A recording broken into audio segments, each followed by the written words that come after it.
या खटल्यामध्ये मोकाकाखाली मला दोषमुक्त करावे असा जो वाल्मिक कराडचा अर्ज होता, वाल्मिक कराड व त्याचे इतर सर्व सहकारी यांच्या विरुद्ध कोणते आरोप न्यायालय निश्चित करावे याची जंत्री न्यायालयात आज आम्ही हजर केली होती।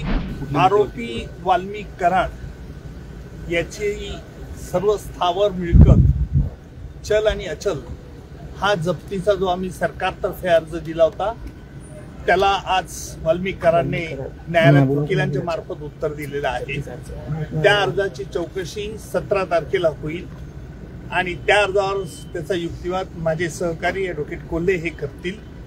तसेच या खटल्यामध्ये मोकाकाखाली मला दोषमुक्त करावे असा जो वाल्मिक कराडचा अर्ज होता त्यावर आम्ही कोर्टाला न्यायालयाला असं प्रस्तावित केलं की आपण याला दोषमुक्त करावं किंवा त्याच्यावरती आरोप निश्चित करावे आणि त्याप्रमाणे असा आम्ही जो निर्णय घ्यायचा आहे तो एकत्रित सुनावणीत घेण्यात यावा।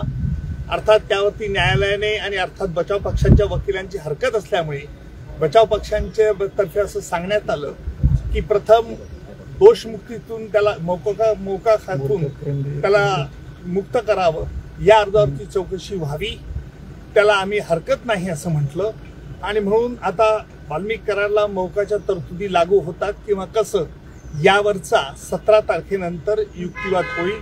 त्या दरम्यान 17 तारखेला जे काही अर्ज न्यायालयात प्रलंबित होती त्यावरती युक्तिवाद आणि न्यायालय त्यावरती निर्णय येईल।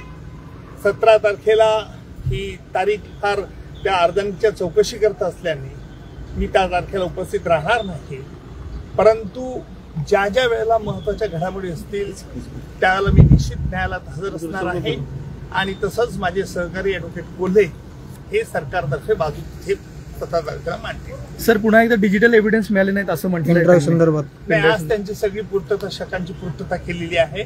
न्यायालयाला फक्त त्याच्यावरती ऑर्डर्स करायचे आहेत। न्यायालय ते आता 17 तारखेला दोन्ही पक्षाचं ऐकून त्यावरती ऑर्डर्स करा। सर, किती आरोपीकडून डिस्चार्ज ऍप्लिकेशन केलेलं आहे? सध्या तरी त्यांनी फक्त वाल्मिक कराडनेच मोकाखाली मला दोषमुक्त करावे अशा तऱ्हेचा अर्ज आहे। त्याला न्यायालयाला आम्ही प्रस्तावित केलं होतं की दोघा अर्जांची सुनावणी म्हणजे जो आम्ही आरोप त्याच्यावरती ठेवू इच्छितो सुनावणी घेण्यात यावं। बचाव पक्षाने त्याला हरकत घेतल्यामुळे प्रथम वाल्मिक कराडला दोषमुक्त मोकामधून करावी किंवा नाही या संदर्भात चौकशी होईल। चार्ज फ्रेमसाठी देखील तुम्ही म्हणणं मांडलं होतं, मग पुढे काय झालं? आता न्यायालयात आम्ही वाल्मिक कराड व त्याचे इतर सर्व सहकारी यांच्या विरुद्ध कोणते आरोप न्यायालय निश्चित करावे याची जंत्री न्यायालयात आज आम्ही हजर केली होती, परंतु न्यायालयाने सांगितलं की अगोदर त्याचा दोषमुक्तीच्या अर्जाचा निकाल झाल्यानंतर त्यानंतर त्यावरती निर्णय घेऊ। दोन्ही पक्षाचं त्यावरती म्हणणं ऐकलं ते, मग न्यायालय त्याच्यावरती निर्णय घेईल। महाराष्ट्रातील सर्व बातम्यांचे विश्वासार्ह व्यासपीठ सकाळच्या सर्व सोशल मीडिया प्लॅटफॉर्मला लाईक, फॉलो आणि सबस्क्राईब करा। तसंच सर्व नोटिफिकेशनसाठी बेल आयकॉन प्रेस करायला विसरू नका।